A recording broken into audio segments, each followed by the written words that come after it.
నిర్ణయించేది ఎడ్యుకేషన్ చదువు. అటువంటి చదువు ప్రతి ఒక్కరికి కూడా అవకాశం మనం సమాజంగా మనం అందరూ కూడా బాధ్యత తీసుకొని అందించాలి. ఈ రోజు ఐఏఎస్ లాంటి పొజిషన్లు కూడా మీరు చూస్తే టాప్ ర్యాంకర్స్ డిసేబుల్డ్ కేటగిరీ నుంచి ఉన్నటువంటి వారు ఉన్నారు. అంటే నంబర్ 1 ర్యాంక్ కూడా దివ్యాంగుల వారు ఈ రోజు ఆ ర్యాంకు కొట్టే పరిస్థితుల్లో ఉన్నారు.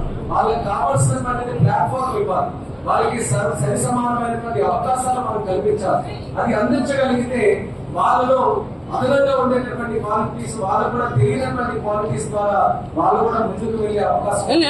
ఈ యొక్క పరికరాలు ఆ పిల్లలందరూ కూడా చక్కగా సద్వినియోగం చేసుకుని వాళ్ళకి మంచి భవిష్యత్తు కోసం ప్రతి ఒక్కరు కూడా చదువుని ఎక్కడా కూడా నిరంతరాయంగా ముందుకు నడిపించుకునే అవకాశం కల్పిస్తారని ఈ సందర్భంగా తెలియజేసుకుంటున్నాను. తల్లిదండ్రులు కూడా ప్రోత్సహించండి. ఈ పరికరాలు చక్కగా వినియోగించుకునే అవసరం పరిస్థితుల్లో వీళ్ళందరూ కూడా ఉంచాలి.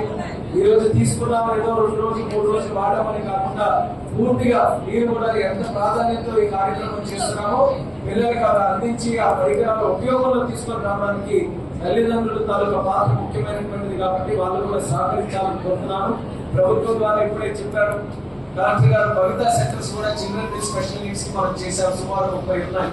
ఇంకా తాలూకా సెంటర్స్ మనం తెచ్చుకోగలిగితే మరిన్ని పిల్లలకి కూడా ప్రభుత్వం నుంచి మరింత సహకారం అందించే అవకాశం మనకు కలుగుతుంది. దాని మీద కూడా ప్రత్యేక దృష్టి పెడతాం. అలాగే మన ప్రభుత్వం వచ్చిన తర్వాత ఎక్కడికక్కడ ఉన్నటువంటి దివ్యాంగులందరినీ కూడా చూసి సాధారణంగా వాళ్ళు కూడా ప్రభుత్వంతో ఎక్కడైనా ఇబ్బందులు ఉంటే వాళ్ళు ప్రతి సోమవారం కూడా మరి గ్రీవెన్స్ కోసం కలెక్టరేట్ దగ్గరికి వెళ్తున్నారు. ఆ పరిస్థితి చూశారు. దివ్యాంగులు కూడా సాధారణ వాళ్ళందరితో కూడా వస్తే చాలా ఇబ్బందులు పడుతున్నారు.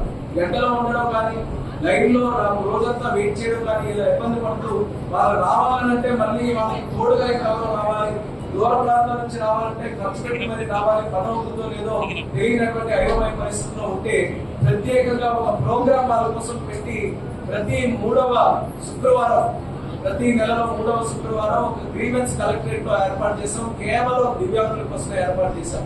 ఇలాంటి మంచి నిర్ణయాలు తీసుకుని దివ్యాంగులు ఎవరైతే ఉన్నారో వాళ్ళకి ప్రభుత్వం దాకా సహకారం ఏదైతే ఉందో చక్కగా అందడానికి అన్ని కార్యక్రమాలు కూడా చేస్తున్నాం.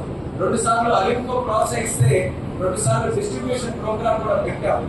దాన్ని ఇంకా మళ్ళీ చేయాలని చెప్పి ఎయిర్ ఫోర్స్ నుంచి సిఎస్ఆర్ యాక్టివిటీ కింద మన జిల్లాలో ప్రత్యేకంగా ట్రైసైకిల్స్, బ్యాటరీ ట్రైసైకిల్స్ ఎక్కువగా అవసరం ఉన్నాయంటే దాని మీద దృష్టి పెట్టి సాచురేషన్ మోడ్ లో ఆ కార్యక్రమం కూడా చేయాలని సర్వే అంతా కూడా చేయించి వాళ్ళందరికీ కూడా పంపిణీ చేసే కార్యక్రమం చేస్తున్నాం.